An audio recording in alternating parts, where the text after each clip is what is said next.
BSc part third year की आज की क्लास में हम आगे बढ़ रहे हैं। हमने हमारी पिछली जो क्लास रही उसमें हमने दो प्रकार के त्वरित्रों को देखा। एक तो देखा हमने कोकक्राफ्ट वाल्टन त्वरित्र।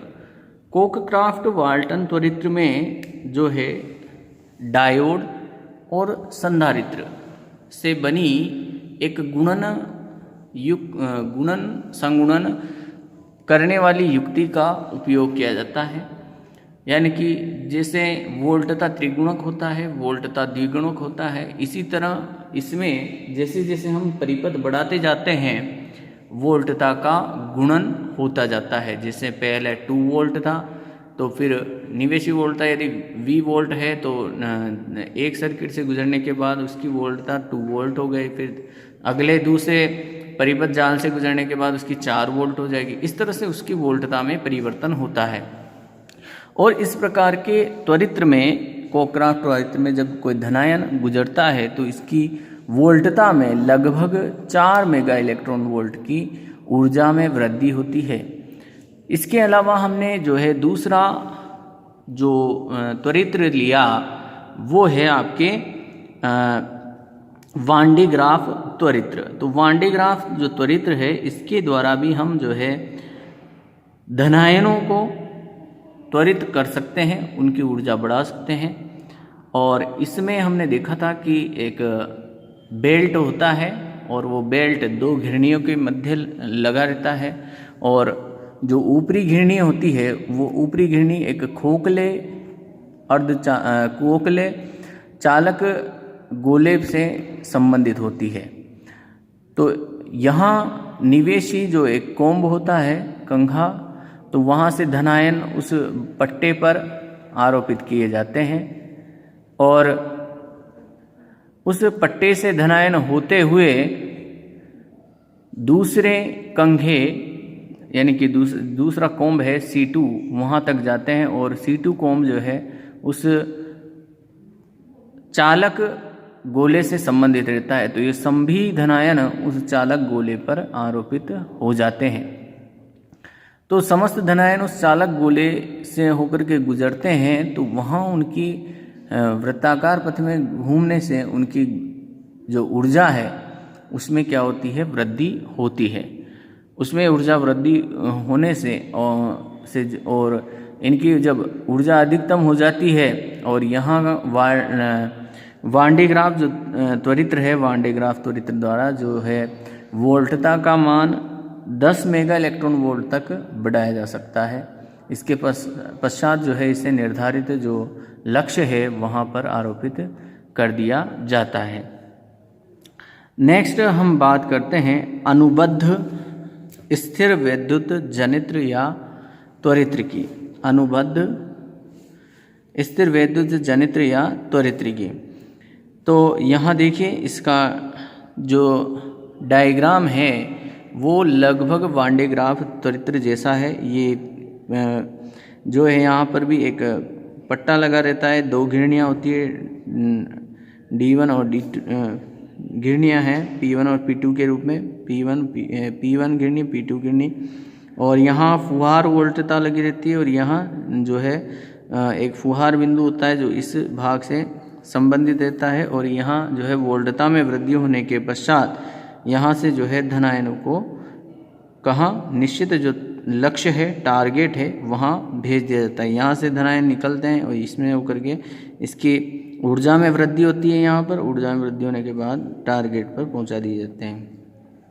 तो वान डे ग्राफ त्वरित्र के सिद्धांत पर आधारित एक त्वरित्र जिससे कण की ऊर्जा दुगनी की जा सकती है अनुबद्ध त्वरित्र कहलाता है। इसमें आयन स्रोत भू संपर्कित होता है। इसमें आयन स्रोत जो है भू संपर्कित होता है तथा ऋणायनों जैसे H-, हीलियम-, आदि के पुंज को आयन स्रोत द्वारा प्राप्त करते हैं। जब यह समस्त ऋणायन उच्च वोल्टता टर्मिनल से गुजरते हैं तो धनायनों जैसे H+, helium plus, oxygen plus में परिवर्तित हो जाते हैं, जिन्हें विशेष प्रकार की मशीनों से त्वरित करके लक्ष्य पर आपतित कराया जाता है। तरंग पथक। तो तरंग पथक जो रेखीय त्वरित्र होते हैं, रेखीय त्वरित्रों में विद्युत क्षेत्र उत्पन्न करने के लिए तरंग पथक का उपयोग किया जाता है, जिसमें विशेष प्रकार की नलिकाओं के मध्य छिद्र बिंदु चकतियाँ होती है, जिन्हें दोलनीय विद्युत क्षेत्र की आवृत्तियों 3000 मेगाहर्ट्ज तक त्वरित करते हैं। यह एक अनुनादक की भांति व्यवहार करता है, जिसमें विद्युत चुंबकीय क्षेत्र की अप्रगामी तरंगें उत्पन्न होती है। जब इलेक्ट्रॉन यहाँ जो है, ये जो छोटी छोटी नलिकाएं हैं इनमें, तो जब इलेक्ट्रॉन तरंग के श्रृंग पर स्थित होता है तो इसका वेग लगभग प्रकाश के वेग के तुल्य होने से उसकी ऊर्जा में क्या होती है, अत्यधिक वृद्धि होती है, और वृद्धि होने के बाद ही जो है उसको हम निर्धारित जो लक्ष्य है वहाँ पर आरोपित करते हैं। अब देखिए, जो रेखीय त्वरित्र होते हैं, उन रेखीय त्वरित्रों में जो फोकसन किया जाता है, यानी कि फोकसन का मतलब मैं आप लोगों को पहले भी बता चुका हूँ कि जो भी पार्टिकल है, जिस भी पार्टिकल को हम त्वरित कर रहे हैं, वह पार्टिकल उस निश्चित रेखीय पथ से विचलित न हो, इसके लिए हम उच्च चुंबकीय क्षेत्र लगाते हैं, और ये चुंबकीय क्षेत्र अपनी चुंबकीय बल रेखाओं के द्वारा उन पार्टिकल्स को उनके निर्धारित पथ से विचलित नहीं होने देता है, उनमें बना करके रखता है। रेखीय अपवाह त्वरित्र में आयनों के पुंज का त्रिज्य फोकसन। रेखीय अपवाह त्वरित्र में आयनों के पुंज का त्रिज्य फोकसन तथा कला फोकसन दोनों हो जाते हैं। तो यहाँ जैसे ये दो नलिकाएं हैं, दो नलिकाओं के बीच में इस तरह से जो है यहाँ दोनों तरफ चुंबकीय क्षेत्र लगे रहते हैं, चुंबकीय बल रेखाएं ये इस तरह से निकल रही है। तो चुंबकीय बल रेखाएं, और यहाँ से जो कोई पार्टिकल जो भी कण ले रहे हैं हम, धनायन ऋणायन, वो यहाँ से गुजरता है। तो ये चुंबकीय बल रेखाएं क्या करती है, जो भी पार्टिकल गुजर रहा है उसे इसके निश्चित पथ से विचलित नहीं होने देती है, उन्हें पथ में बना करके रखती है। जब धनायन दोनों नलिकाओं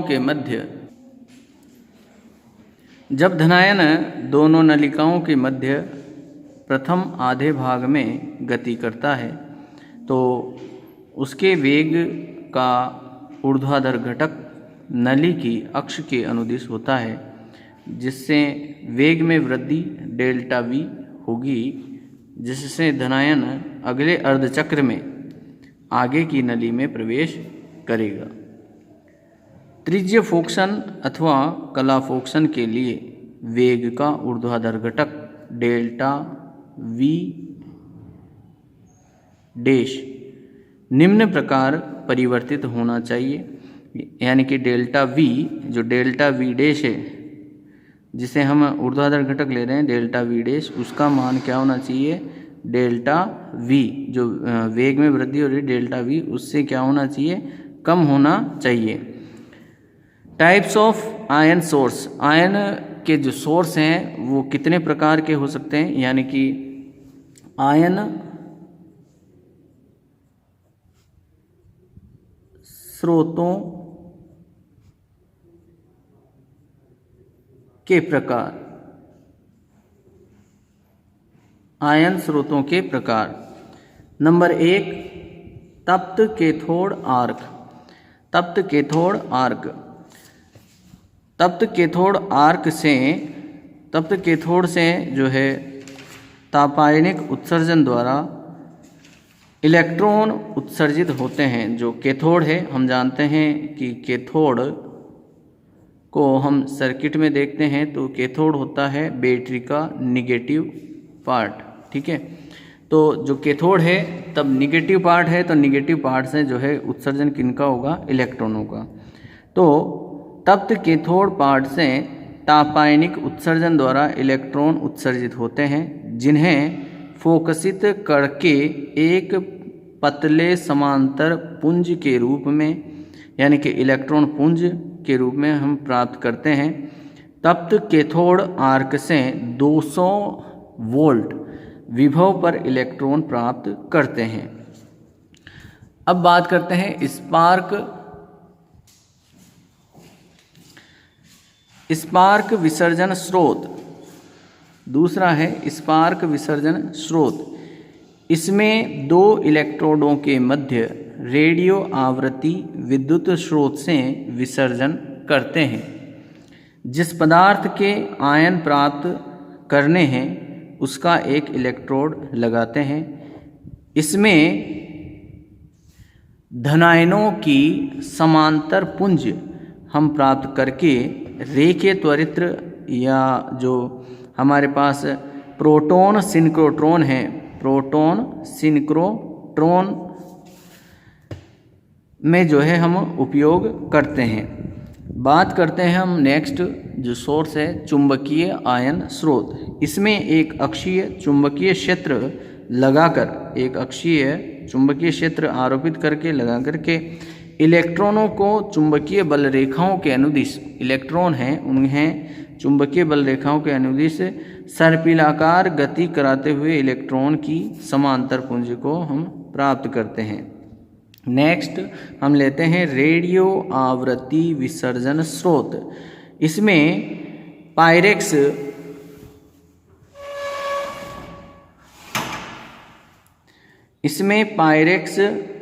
की नलिका में 2 वलयाकार, पायरेक्स की नलिका में 2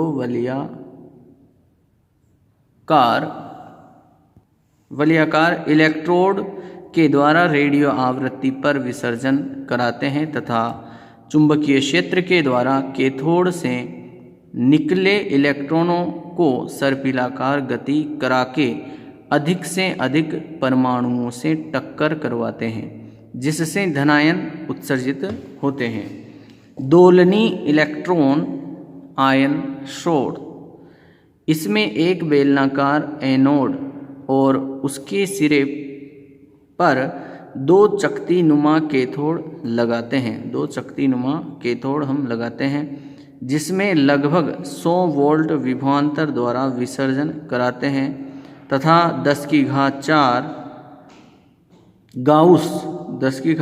गाउस के करीब जो है चुंबकीय क्षेत्र की सहायता से इलेक्ट्रॉनों को सर्पिलाकार दोलनी गति द्वारा उत्तेजित कराते हैं तथा प्राप्त आयन पुंज को बाहर निकाल लिया जाता है।